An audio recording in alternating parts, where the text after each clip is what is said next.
అధ్యయనాల ధ్యానంలో భాగంగా నిర్గమాకాండం 40 అధ్యాయాన్ని ఈరోజు మనం ధ్యానించుకుందాం. చిన్న ప్రార్థనతో ధ్యానాన్ని ప్రారంభిద్దాం. మహోన్నతుడ, సర్వోన్నతుడ, నీకు వందనాలు, స్తోత్రాలు నాయనా. నీ యొక్క లేఖనాల్లోని మిమ్మల్ని చూచినట్లుగా మాకు సహాయం చేయండి.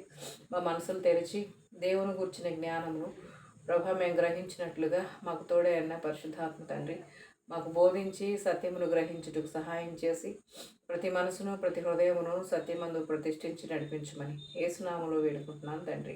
ఆమె నిర్గమాకాండము 40వ అధ్యాయం 39వ అధ్యాయం వరకు దేవుడు మోషేతో చెప్పినట్లుగా మందిరాన్ని ప్రజల మధ్యలో నిర్మాణం చేసి వారి దేవుడు వారి మధ్యలో నివసించడానికి ఆశపడే దేవుడిగా ఆయనను కూర్చిన జ్ఞానాన్ని ఆయన సమీపించే విషయాల్ని మోషే గారికి చెప్పి ఆ మందిర సంబంధమైన అన్ని ఉపకరణాలన్నీ కూడా చేయడం చెప్పారు. ఇప్పుడు మందిరాన్ని ప్రతిష్ఠించడం 40వ అధ్యాయాన్ని ప్రారంభంలో మనం చూస్తాం.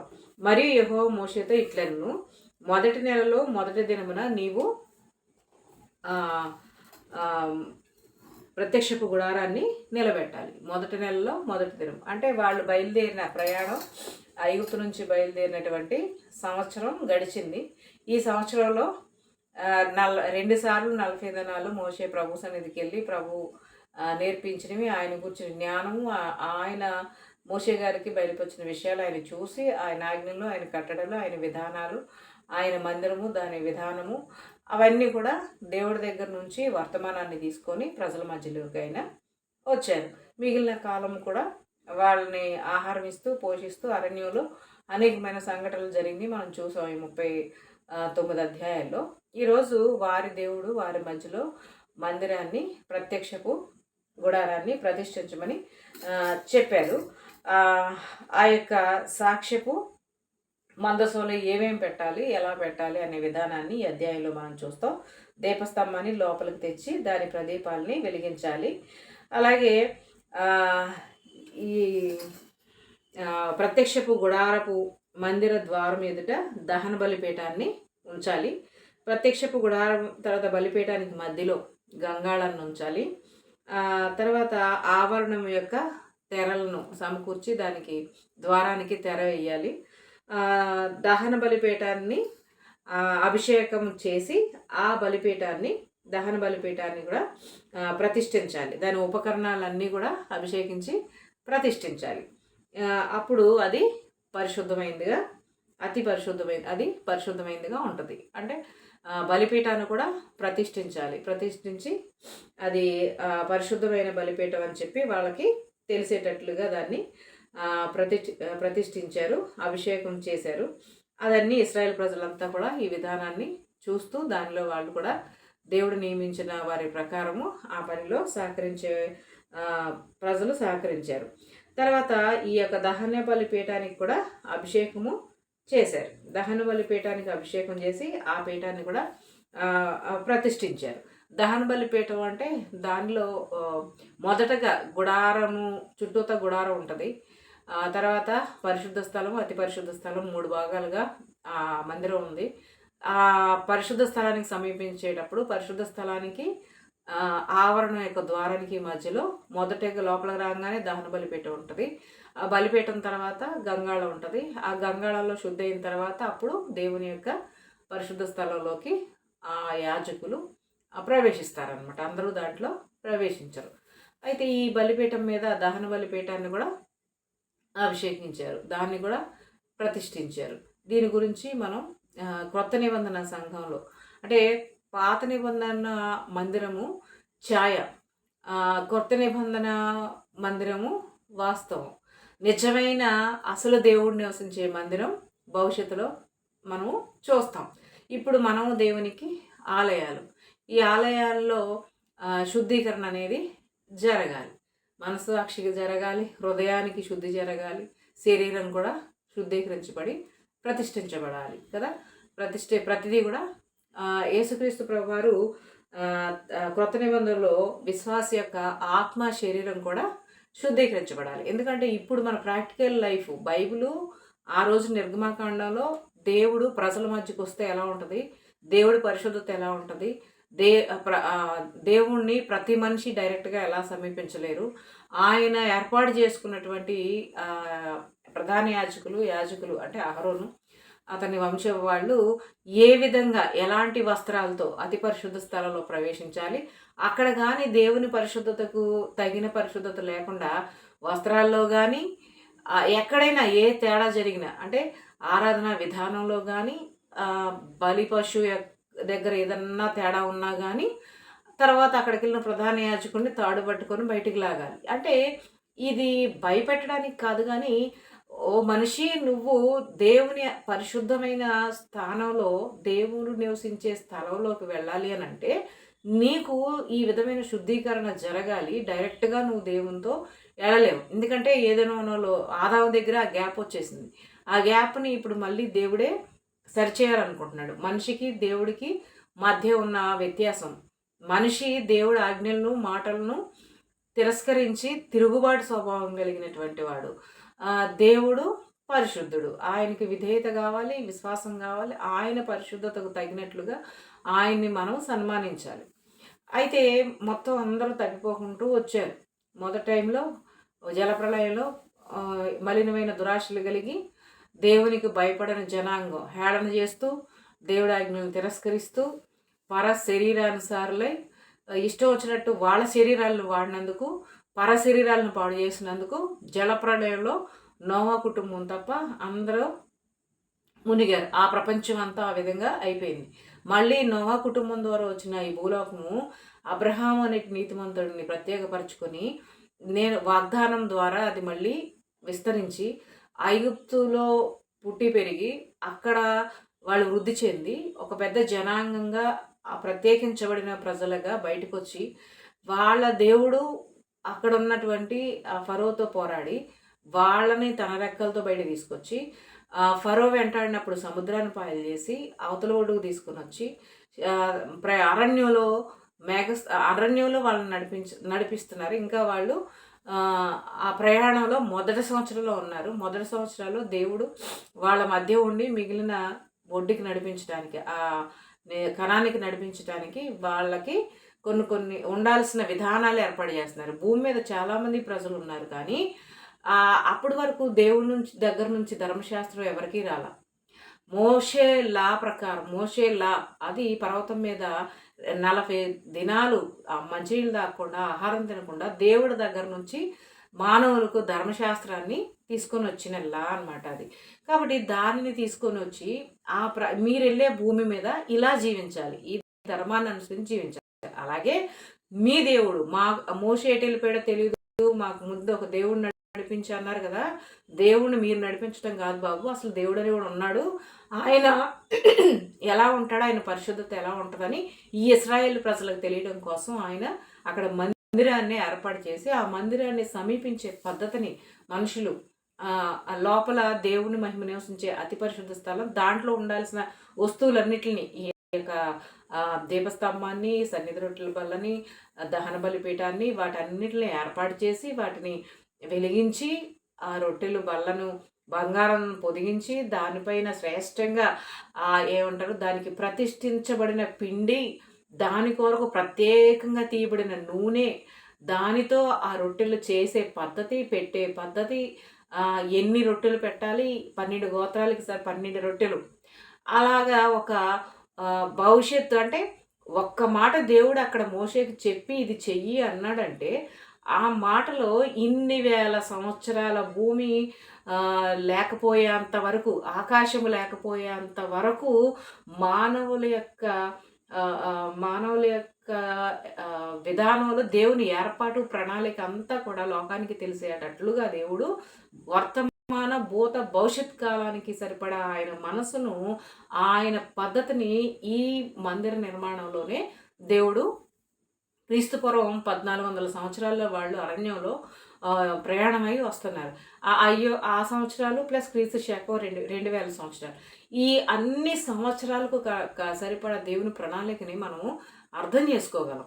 కాబట్టి దేవుడు తనేంటో తన ప్రజల మధ్యలో కనపరుచుకోవడానికి తను ఈ ఆలయ విధానాన్ని, ఆరాధన పద్ధతిని ఈ ప్రతిష్ఠించడం అనేది చాలా ప్రాముఖ్యమైన విషయం అనే దాన్ని ఆయన చెప్పారనమాట. కాబట్టి ఈ బలిపీఠాన్ని ఆ రోజు మోషే గారు ప్రతిష్ఠించి, పవిత్రపరిచి, ప్రతిష్ఠించే విధానాన్ని భౌతిక వస్తువులతో చేశారు. కానీ ఈరోజు క్రొత్త నిబంధన సంఘం యొక్క విశ్వాసి ఆత్మ, శరీరం కూడా దహన బలి పశువుగా వధించబడిన యేసుక్రీస్తు ప్రభువారి నందు శుద్ధీకరించబడి, పరిశుద్ధపరచబడి, అంటే ఒప్పించబడి, శుద్ధీకరించబడి, పవిత్రపరచబడిన ప్రతిష్ఠితమైనటువంటి జనాంగంగా ఈరోజు కొత్త నిబంధన సంఘం క్రీస్తు శరీరంలో పవిత్రపరచబడినటువంటి అవయవాలుగా, అంటే క్రీస్తు శరీరంలో ఉన్న మనము ప్రతి అవయవము పవిత్రంగా ఉండాలి. దహన బలి పశువు ద్వారా తల మొదలుకొని అరికాల వరకు ప్రత్యేకించబడిన వారం, పరిశుద్ధపరచబడిన వారం, ప్రతిష్ఠించబడిన వారం. ఇది దేవుని సమీపించడానికి యేసుక్రీస్తు ద్వారా మనకు అనుగ్రహించబడినటువంటి భాగ్యము. ఈరోజు ఆ దేవునికి మనం ఆలయంగా ఉన్నాం. మన హృదయము, ఆవరణమైన మన శరీరము, దాని అవయవాలు, మన మనస్సు, మన సాక్షి, హృదయము మొత్తం కూడా శుద్ధీకరించబడి, ఈ రక్తం చేత శుద్ధీకరించబడి దేవునికి ప్రతిష్ఠించబడిన ఆలయాలుగా ఈరోజు మనము ఉన్నాం. ఇదే ఆలయము, దేవుని సంఘం అన్నమాట. తర్వాత వచ్చిన వాళ్ళు చూస్తే, మరియు నీవు అతని కుమారులను తీసుకొని వచ్చి వారికి చొక్కాయలను తొడిగించి, వారు నాకు యాజకులు అన్నట్లుగా, వారి తండ్రి చేసినట్టే వాళ్ళకు కూడా అభిషేకం చేయాలి. తరతరాలకు నిత్యమైన యాజక సూచకమైనటువంటి కట్టడగా, అంటే వాళ్ళు యాజకత్వము, యాజకుడిని అభిషేకించే విధానము, యాజకత్వంలో ఉన్నటువంటి ఆ పవిత్రత, యాజకుడు పరిశుద్ధ స్థలంలోకి వెళ్తాడు కాబట్టి ఆ యాజకుని యొక్క వస్త్రాలు అన్నీ కూడా సపరేట్ చేశారనమాట. ఈరోజు మనకు కూడా ఒక వస్త్రం ఉంది. పెళ్ళికి వచ్చేవాడు పెళ్లి వస్త్రం లేకపోతే కోప్పడి వాడిని బయటికి అగ్నిలో వేయడం జరుగుద్ది. ఒక ఉపమానం యేసుప్రభువారు కొత్త నిబంధన సంఘంలో, కొత్త నిబంధనలో ఆయన బోధలో అంటే ఆయన ఉపమానాలు చెప్పారు. అంటే పెళ్లి వస్త్రం పెళ్లికి అవసరమైనప్పుడు మనకు కూడా మహిమ వస్త్రం మహిమకి వెళ్ళే మనుషులకి అవసరం అనమాట. మనిషి మహింపరచబడతాడు. ఆ మహింపరచబడే ముందు శుద్ధీకరించబడి ప్రతిష్ఠించబడి మహింపరచబడతాడు. కాబట్టి ఈరోజు యేసుక్రీస్తునందు మనము మహిమ వస్త్రాన్ని ధరింపజేయబడింది. అంటే మలిన వస్త్రము అంటే పాపము, మనస్సాక్షి కడిగివేయబడిన స్థితిలో మనము కృప పొంది క్రీస్తునందు పరలోకానికి వెళ్ళడానికి సిద్ధంగా ఉన్నాం. ఇది మన జీవితానికి మనము అప్లై చేసుకోవాలన్నమాట. మోషేతో ఇట్లా అన్నారు. ఆయన చెప్పింది ఏంటంటే, 2వ సంవత్సరం మొదటి నెలలో మొదటి దినాన మందిరాన్ని వాళ్ళు నిలబెట్టిన తర్వాత వాళ్ళు ప్రతిష్ఠించిన అన్ని ప్రతిష్టలు అయిన తర్వాత మందిరం అంతా ఏ విధంగా చెప్పారో దేవుడు ఆ విధంగా అరేంజ్ చేసిన తర్వాత బలిపీఠాన్ని శుద్ధీకరించిన తర్వాత గంగాళంలో నీళ్లు పోసి గంగాళాన్ని సిద్ధం చేసి ప్రదీపాలను వెలిగించి సన్నిధి రొట్టెలను పెట్టిన తర్వాత మొత్తం వాళ్ళు దేవుడు ఎలా ఆజ్ఞాపించాడు అలాగే ఉంది. వచనం 34 నుంచి 38 వచనాలను మనం చూస్తే యెహోవా ఏ విధంగా మోషేకు చేయమని ఆజ్ఞాపించారో వాళ్ళు ఆ విధంగానే ఆ పని అంతటినీ సంపూర్తిగా చేసినప్పుడు మోషే గారు చేసిన వాళ్ళందరినీ కూడా దీవించారు. దేవుడు ఎలా ఆజ్ఞాపించాడో, మోషే గారు ఎలా ఆజ్ఞాపించారో అలానే ఆ మందిరం యొక్క క్రమం అంతటిని వాళ్ళు చేసి పూర్ణ విధేయతను అక్కడ వాళ్ళు చూపించారట. అప్పుడు ఏమైందంటే, మేఘము ప్రత్యక్షపు గుడారాన్ని కమ్మగా యెహోవా తేజస్సు మందిరాన్ని నిండెను. ఆ మేఘము మందిరం మీద నిలుచుట చేత మందిరములో సేవ చేసేవాళ్ళు యెహోవా తేజస్సుతో మందిరం నిండినప్పుడు మోషే కూడా ప్రత్యక్ష గుడారంలోనికి వెళ్ళలేకుండేను. మేఘము మందిరం మీద నుండి పైకి వెళ్ళినప్పుడల్లా ఇశ్రాయేలు ప్రయాణమైపోయి, ఇదే వారి ప్రయాణ పద్ధతి. ఆ మేఘము పైకి వెళ్ళని ఎడల అది వెళ్ళు దినము వరకు వారు ప్రయాణము చేయకుండిరి. ఇశ్రాయేలు కన్నుల ఎదుట పగటివేళ యెహోవా మేఘము మందిరము మీద ఉండెను, రాత్రివేళ అగ్ని దాని మీద ఉండెను. వారి సమస్త ప్రయాణంలో ఇలాగనే జరిగెను. అంటే దేవుని సన్నిధి ముందు వాళ్ళు మార్గం చూపడానికి పగలు మేఘస్తంభం, అది అరణ్యం కాబట్టి భయంకరమైన భౌతికంగా చూసుకుంటే భయంకరమైన అగ్ని ఉంటుంది. అరణ్యంలో ప్రయాణం కష్టం. మేఘస్తంభంగా ఎంతో కంఫర్ట్ ఇవ్వడానికి వారి దేవుడు వారి మధ్యలో మేఘస్తంభంలో ఉంచి వారికి ప్రయాణ దారిని చూపించాడు. రాత్రి మామూలుగా అరణ్యాన్ని చూసుకుంటే విషసర్పాలు భయంకరమైన జంతువులు ఉంటాయి. అటువంటి అరణ్యంలో ఎంతో ప్రొటెక్షన్ ఇచ్చి అగ్నిస్తంభంగా వారి దేవుడు వారి ముందు నుండి నడిచినప్పుడు వాళ్ళు వెనకాల వెళ్ళేవాళ్ళు. ఇది వాళ్ళ యొక్క ప్రయాణం. ఎప్పుడైతే మందిరం మీద మేఘం నిలిస్తే వాళ్ళు ఆగేవాళ్ళు. ఆయన మళ్ళీ అది నెలైనా 2 నెలలైనా 10 రోజులైనా 2 రోజులైనా మళ్ళీ మేఘము కదిలినప్పుడు మందిరం పైకి లేచినప్పుడు ఆ దారిలో మళ్ళీ వాళ్ళ ప్రయాణం సాగేది. ఇది వాళ్ళ ప్రయాణ పద్ధతి. ఈరోజు కూడా మనం కూడా నడిపించబడుతున్నాం. మనము దేవుడు మనల్ని ప్రేమిస్తున్నాడు. రక్తం కార్చినంతగా ఆయన మనల్ని ప్రేమించి ఆయన సమీపింపరాని తేజస్సులో అమరత్వం కలిగిన వాడై తన ఆలయంలో ఉన్నారు. పరలోకంలో దేవుని యొక్క ఆలయం ఉంది, పరలోక రాజ్యం ఉంది. సమీపింపరాని తేజస్సులో తిమోతి పత్రిక 6వ అధ్యాయం 16వ వచనంలో సమీపింపరాని తేజస్సులో ఆయన మాత్రమే వసించు ఎవరో కూడా డైరెక్ట్గా దేవుణ్ణి చూడలేరు. ఎందుకంటే సమీపింపరాని తేజస్సుతో అమరత్వం కలిగిన వాడే తాను మాత్రమే ఆయన అక్కడ ప్రచురితూ ఉన్న స్థానంలో ఆయన ఉన్నారు పరలోకంలో. అలాంటి దేవుణ్ణి మలినమైన శరీరంతో దేవుని ఆజ్ఞలకు కట్టడలకు నీతికి విరుద్ధమైన స్థితిలో ఉన్న మనిషి కలుసుకోవడం కష్టం. ఒకవేళ మనం ఏదన్నా ప్రయాసపడి కలుసుకుందామని మనం ఏదైనా ఉపవాసాలు ఉన్నా, మనం ఏదైనా మన శరీరాన్ని బాధించుకున్నా, మన శరీరాన్ని ఇబ్బంది పెట్టుకున్నా, మనం ఏదో కఠినమైన ఉపవాసాలు చేసినా, ఏం చేసినా దేవుడు మనల్ని యాక్సెప్ట్ చేయడు. అంటే దేవుడు యాక్సెప్ట్ చేయడానికి దేవుని పద్ధతి ఏదన్నా దేవుడు చెప్తే దానికి మనం లోబడితే అప్పుడు దేవుడు మనల్ని యాక్సెప్ట్ చేస్తాడు. అంటే దేవుని విధానంలో దేవుణ్ణి మనం సమీపించగలం. కానీ భూమి మీద ఏదో శ్రేష్టమైన వస్తువులు ఏముంటాయి? శ్రేష్టమైన అంటే బంగారం, వెండి, మా అయితే వజ్రాలు, మా అయితే పాలు, మామూలు అంటే ఇలాగ, అంటే కొన్ని సుగంధ ద్రవ్యాలు ఇలాంటి, అంటే వీటి ద్వారా దేవుని మహిమను మనము చూడలేము. కానీ ఈరోజు నిజంగా ఆయన మహిమలోకి మనం వెళ్ళడానికి ఆ రోజు భూమి మీద దేవుని సమీప క్రమాన్ని ఛాయగా వస్తు రూపంగా దేవుడు చెప్పారు.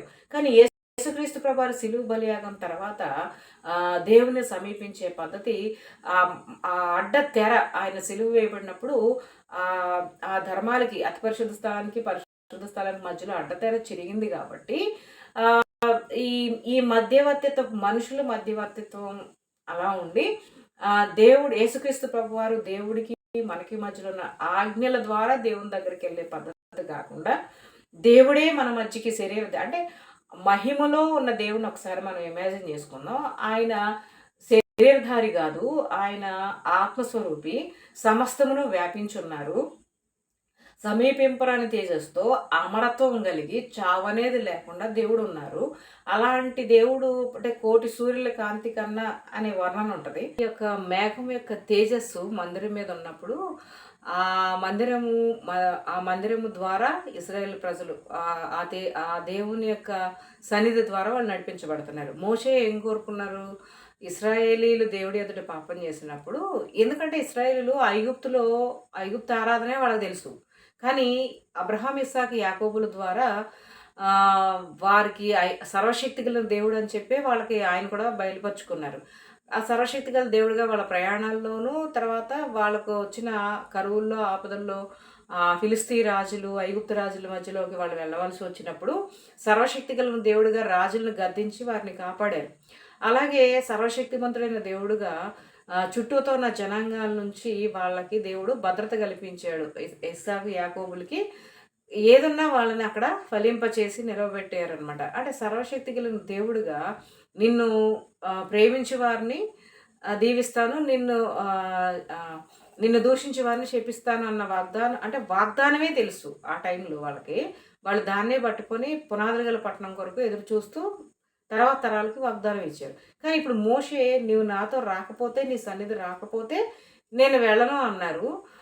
తర్వాత అంటే ఆ దేశాన్ని ఇవ్వడమే కాదు, అంటే ఇజ్రాయెల్ దేశాన్ని వాళ్ళకి ఇవ్వడమే కాదు, మంచి ప్లేస్లో వాళ్ళ నివాసాలు ఉంచటమే కాదు, మోషేకి కావాల్సింది దేవుడు.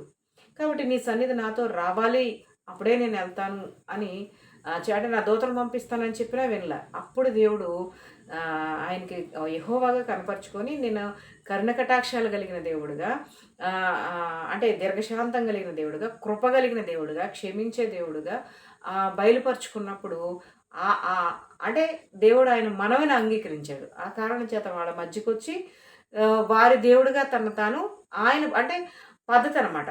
ఫస్టు ఎవరైనా సరే దేవుని యొక్క ఆవరణ లోపలికి రావాలనంటే, తెర లోపలికి రావాలి.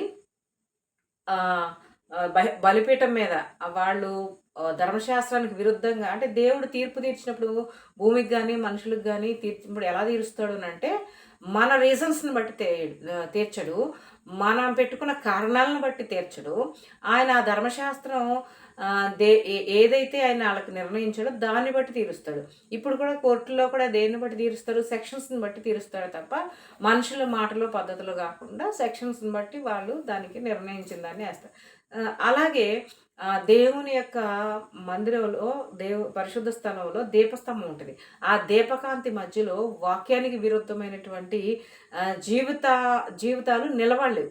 అందుకని దేవుడు తీర్పు తీర్చినప్పుడు మన జీవితాలని లెక్క తూచినప్పుడు వాక్యానికి విరుద్ధంగా ఉన్న ప్రవర్తన ఆయన తోస్తాడనమాట. అలాగా ఆయన న్యాయాన్ని చేస్తాడు. కానీ కృప కలిగిన దేవుడుగా ఇప్పుడు యేసుక్రీస్తునందు ఆయన్ని మనం చూస్తున్నాం. వాళ్ళు చూసిన టైంలో దహన బలి పశువు, లేకపోతే పాప పరిహారార్థ బలి పశువు, అపరాధ పరిహారార్థ బలి పశువు అంటే తెలిసి చేసిన తప్పులకి, తెలియక చేసిన తప్పులకి, కావాలని చేసిన తప్పులకి, ఆ తర్వాత కృతజ్ఞత లేక చేసిన తప్పులకి, ఈ విధంగా మానవత్వానికి విరుద్ధంగా చేసిన తప్పులకి ఆ విధంగా శిక్షలు అంటే ఆ బలిలో అర్పించాలి. ఆ బలి రక్తం ద్వారా ప్రధాన యాజకుడు అతి పరిశుద్ధ స్థలంలోనికి వెళ్తారనమాట. ఆ విధంగా ప్రజలు దేవుని నుంచి కటాక్షాన్ని పొందుకోగలిగారు. ప్రధాన యాజకుడు అతి పరిశుద్ధ స్థలంలో మహిమలోకి వెళ్ళగలిగాడు. అతి పరిశుద్ధ స్థలంలోకి ప్రజలు వెళ్ళి బతకరు. ఎందుకంటే యాజకుడు యాజకమైన ప్రత్యేకమైన వస్త్రం, ప్రతిష్ఠిత బలిపీఠం మీద నుంచి తీసుకున్న ప్రత్యేకించబడిన ఆ నూనెతో అభిషేకించబడిన ఆ అర్పణల్ని అటన్నిటిని దేవుని ఆజ్ఞ ప్రకారము చేసిన ఆ అర్పణలైనా అంగీకరించారు. ఇప్పుడు కూడా యేసుక్రీస్తు ప్రభువారు దేవుని యొక్క విధానాన్ని అంతటిని ఆయన పాటించి నిర్దోషమైన శరీరాన్ని సిలువలో భూమి ఆకాశాలకి మధ్యలో ఆయన వేలాడుతూ అతి పరిశుద్ధ స్థలానికి మనుషులందరూ వెళ్ళగలడానికి, విశ్వాసం ద్వారా వెళ్ళగలగడానికి, దేవుని వాక్యము ద్వారా వెళ్ళడానికి ఆయన కృపాదానంగా ఇవ్వబడ్డారు. అయి తర్వాత ఇంకా మనుషులకి దేవుని మర్మం తెలియనంతా కూడా కొత్త నిబంధన ద్వారా ఆ మర్మం అంతా, దేవుని జ్ఞానం అంతా దేవుడు ఆయన భక్తుల ద్వారా పరిశుద్ధాత్మ శక్తి ద్వారా ఇచ్చారు. దీన్ని విశ్వసించిన మనకు అది దేవుని శక్తి. విశ్వసింపని వారికైతే అది వెరితనం అయి ఉండొచ్చు. కానీ విశ్వసించి అనుభవిస్తున్న వాళ్ళకి అది దేవుని శక్తి. కాబట్టి వాళ్ళు ఐగుప్తులో యెహోవా దేవుణ్ణి వాళ్ళు చూడల. ఆ కారణం చేత మా మధ్యలో దేవుణ్ణి పెట్టు అన్నారు. అయితే దేవుడు నేను ఈ విధంగా నన్ను సమీపించే విధానం అని చెప్పి ఆయన జ్ఞానాన్ని ప్రజలకు ఇచ్చి మోషే గారి ద్వారా ఆయన వాళ్ళ మధ్యలో వాళ్ళ ముందు నడిచారు. ఆ విధంగా నడిచి ఆయన ఏమేం చేశారో లేవికాండం, సంఖ్యాకాండం, ద్వితీయోపదేశ కాండం ఉంది. కాబట్టి మీరు వెళ్ళే భూమి ఇలాంటిది కాబట్టి ఆ భూమిలో మీరు ఇలా ఉండాలన్నారు. ఇప్పుడు మనం వెళ్ళే పరలోకం ఎలాంటిదంటే అమరత్వం కలిగి సమీపింపరాని తేజస్తో దేవుడు ప్రకాశిస్తున్న ఆలయం. దేవుడే నివసించే నిర్దోషమైనటువంటి ఆలయం. ఆ ఆలయంలోకి మనం వెళ్తున్నాం. ప్రకటన గ్రంథంలో దాని కొలతలు, అందులో నివసించే సంచారం చేసే ప్రజలు, వారి స్థితి అదంతా కూడా రాయబడింది. బంగారంతో రోడ్లు, ఆ స్ఫటికం లాంటి నది, ఇవన్నీ కూడా ఉన్నాయి. అంటే ప్రశాంతమైనటువంటి ఏ భయము, ఏ ఆకలి దప్పులు, ఈ భూమి మీద ఉన్న ఏ మరణాలు, ఏ శాపగ్రస్తమైంది, ఏ దూషించేవాడు, ఏ ద్వేషించేవాడు, ఏ బాధించేవాడు లేని ప్రదేశం అది. కాబట్టి మనం ఎట్టబడితే అట్లా వెళ్తే దాన్ని కూడా పాడు చేస్తాం కదా. అందుకనే ఈ శరీరాలు శుద్ధీకరించబడాలి, ఈ అవయవాలు ప్రతిష్ఠించబడాలి, అవి రక్తంతో కడగబడాలి, పరిశుద్ధాత్మతో పరిశుద్ధపరచబడాలి, పరిశుద్ధమైన స్థితిలో నిత్య జీవంలో ప్రవేశించాలి.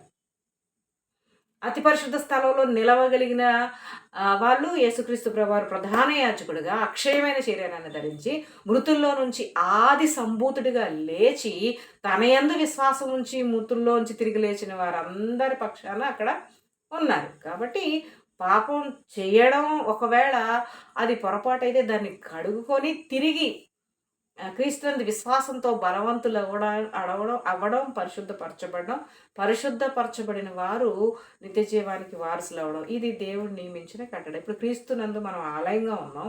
ఈ ఆలయం పరిశుద్ధమైంది. బాప్టిజంలో మనం ఏం చేసాం? నేను చచ్చిపోయాను. ఏం చచ్చిపోయావు? పాపం విషయమై మృతులుగాను, దేవుని విషయమై సజీవులుగా మనము ఉన్నాం. కాబట్టి మన కళ్ళు, మన నోరు, మన దేవునికి ప్రతిష్ఠింపబడిన వాళ్ళం, ప్రత్యేకించబడిన వాళ్ళం అని గుర్తిరిగి, ఇది దేవుని ఆలయం అని గుర్తిరిగి, ఇష్టం వచ్చినట్టు జాగ్రత్తలకి, అపవిత్రతకి వీటిని అప్పచెప్పకుండా వీటిని దేవుని మహిమ కొరకు మనము భూమి మీద ఏమంటారు, నీతి న్యాయాలను స్థాపించే వాళ్ళంగా మనము ఉండాలి అని దేవుడు ఆజ్ఞ.